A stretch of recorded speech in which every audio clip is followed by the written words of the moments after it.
Welcome to Subramani. Today I'm going to talk about a word which is sati. Sati, I'm talking of a Pali word, and in Buddhism, Pali, in the language Pali, sati word means mindfulness. Don't confuse it for the Hindi word of a woman jumping into the fire or the husband. I'm talking of mindfulness. So why are we talking about mindfulness, and what is mindfulness?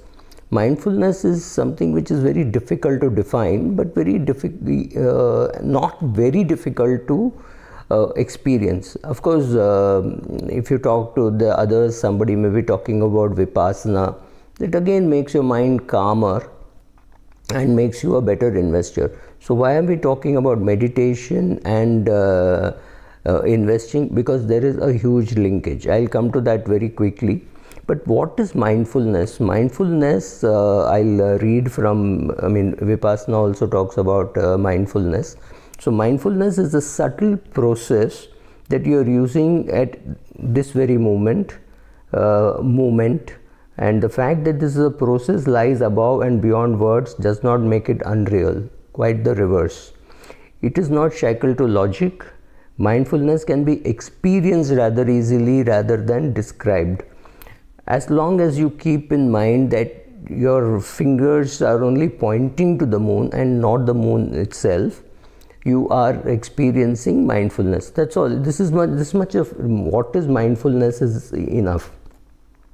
So you can be mindful when you're exercising, you can be mindful when you're talking, you can be mindful when you're walking, you can be mindful when you're eating, right? At every point in time, like every morsel of food, you think, oh, this is good, I must thank my mother, wife, friend or cook, whoever has made the food, I must thank God for this. So you think being in the moment, what Swami Vivekananda calls concentration, right? Swami Vivekananda, I think, is one of the earliest proponents saying don't do multitasking. Multitasking doesn't happen well. When you're reversing your car, reverse your car. When you're speaking on the phone, speak on the phone. Many people think they can hold the phone like this and reverse, because reversing is something they've done for 30 years. That's not true. You get bang into something because your activity is not well thought about, not coordinated. You're thinking of so many other things. Then there is stress. So when we are talking of mindfulness, just being in the present and thinking what you're doing for every action that you take.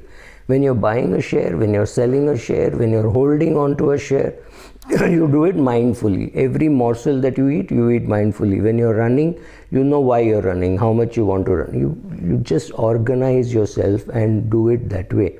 That's all. So this is mindfulness. I think I've taken more time than what I wanted to.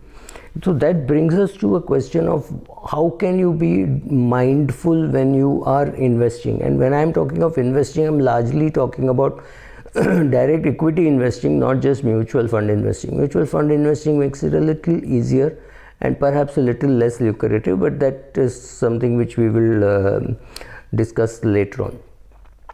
So to know about mindfulness or to know about Vipassana, you don't have to become a Buddhist. You have to just understand that there are some aspects to the Buddhism philosophy which perhaps makes them a little more calmer. And they speak more about this. It's not that Hinduism doesn't have. Hinduism has. You have heard the Arjuna story of just concentrating, goal setting, right? So somewhat like this. So let us see some of the factors which go into what are the things which are necessary to better decision making on whether to buy also. So first of all, you look at the rationality of taking a decision on investing. So mindfulness is thinking clearly about why you are, what you're thinking about. So which means largely avoiding the momentum crowd of saying, oh, I think Bharti quarterly results are fantastic, I must go and buy it. But that's exactly the time when people who have already bought it are perhaps selling, right? So if the share price has moved up from 400 to 500, is 500 a good price to buy, or was 400 a good price to buy? fairly smart answer is obviously it is 400, but then whether you should buy, just hold on, maybe hold on for 2 days, 3 days, maybe you buy it at 510, but at least wait for the euphoria to go away. Avoiding the momentum is necessary. You have to be rational about what you are doing. Don't just go by hearsay and say, oh, pharma industry is doing well. I know people who are already getting out of pharma.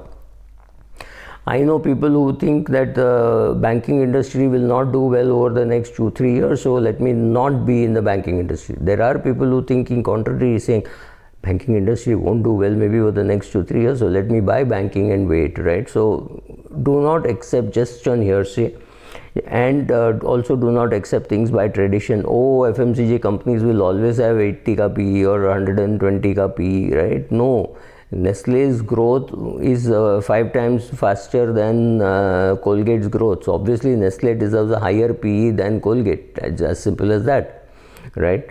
Do not accept just because somebody else is doing it. Don't buy ITC because somebody on Twitter told you that it's a great buy. Be meditative. Think about the process. You don't need to do anything stupid. Just remain calm. Some even feel that being meditative means avoiding logic. That's not true. You have to think about it logically, but you have to think about it calmly. I remember meeting a Supreme Court judge who told me that when Nani Palkhiwala used to argue, I am talking of meeting him in the 1980s, when Nani Palkhiwala argued, I would not take a decision on that for the next 3 days because he had a mesmerizing impact on me. Same thing, go and meet a management on a Monday and then don't take any action till Friday, because they would have mesmerized you. They would have given you the best food. They would have told you what a great company it is. They wouldn't have told you any of the bad things. So first collect all the bad things, do the research, find out 10 reasons why not to buy the share, or talk to the guys who sell the share short. You will get all the ammunition, then meet the management, and then after a week take a decision. It's a longish process, right? Being meditative means being in the process slightly longer. And then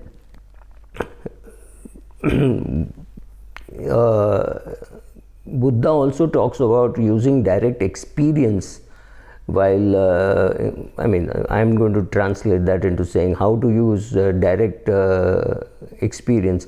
Is there any empirical thing which you have seen that the company is or is not in that category? For example, in ESG investing, for many people, Reliance will not be there in ESG investing simply because they think it lacks governance.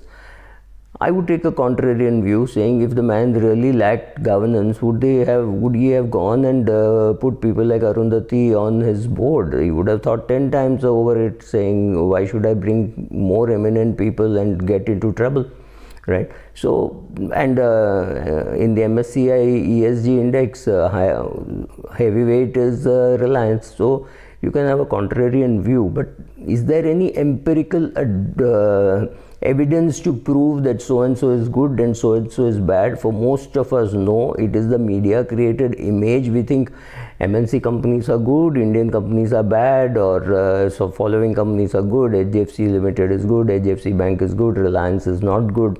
Not true. If you don't have any empirical evidence, stick to what you know. Stick to the fact that you invested in that company paid you dividend, this is what happened, and beyond that you don't understand. You're not sitting on the board, you're not running the company, you can't judge from outside what is happening. You do not know what options they had, you don't know what options they have exercised. So don't try judging a company from outside. That's also very difficult because you don't have any empirical evidence about them being good or bad. Then don't just guess. Know what you know yourself is far more important than what a research analyst tells you. Research analysts are under tremendous pressure to do what their peers are doing, and they want to keep comparing themselves with the peers. That doesn't stop. However, a fund manager is, he will constantly compare himself to the big people, and the big people themselves may be worried, saying, oh, these younger guys are performing, younger guys are performing better than better than what I am performing over a 5-year period. I'm seeing this guy from this fund house is performing better than what me and my team are performing. So maybe they are also insecure. So when I talk of having empirical evidence, it is as much of empirical evidence as you can collect from ex-colleagues, ex-friends and ex-employees of that company or whatever. Try to collect as much of empirical evidence that you can see and feel, and not just from the media. The other thing which is required as per Buddhism or Vipassana is patience. It is so difficult to find people who have got patience. If you ask them to buy something, they say, "Acha, 2 years, 3 years." It's absolutely ridiculous to think that in equity markets you will make money at all, right? If you make money, that is an exception. Not making money or losing money is the rule. So if you have a portfolio of 10 shares, it's possible that in the first, second and third you make sensational returns, and the next 7 you make nothing, or you actually lose money, and that is offset because of the super duper gains you made in the first 3. Now it is also possible that you made money in 1 year and did not make any money for the next 4 years, and after that again you made one bumper year and then did not make money in any of the next 2-3 years. So you need patience and ride through these difficult times. The reward in equity is not for just buying right, it is to sit tight during difficult times. That is the reason why you are being rewarded. I think one more thing which is part of Buddhism and which I have also seen and felt is the humility. The investors who really make money attribute it to more by chance and luck rather than to their brain power. I mean, if I made money in PSU shares, it's because of one man, one Mr. Mehta. I don't need to give more details. He had asked me to buy these shares, and today he's a very, very successful investor in upwards of 10,000 crores net worth. And I know his portfolio. Used to be not in touch for the last 30 plus years, or at least not for the last 28 years. And right, so that he asked me to pick up shares which I used to hate, and even today my portfolio has investments in Naren schemes, Prashant schemes and Anand Radhakrishnan schemes, so all filled it up with PSU, and I don't have PSU in my portfolio. So you need patience, you need to stick around, and you need to have completely different contrarian view, and then you have to have humility to understand that it was luck that you were born in the 60s, that you lived in a city like Mumbai, you've had friends who encourage you to invest, so you have 30 year, 40 years record of investing, and right, so I mean there is just too much evidence not to be humble, right? So better to be humble. When you make money, find out the reasons why you made money, find out the reasons why you lost money. So I think when you are mindful about what you're doing, if you have the empirical evidence to what you're doing, if you have the patience, I think, and you have gratitude to the people who helped you in the journey, then I think humility comes naturally to realize that, well, it was too much of a coincidence that all these things happened. So it's nice to have made money, but it's also nice to understand that you did not make money because of some great skill or talent, but it is a fabulous coincidence that all these things came in and helped you make money. So this is also important for people to know, and hopefully with all this you will get better at making decisions. Create some 3-4 portfolios. Create a portfolio of shares which you think you should never buy.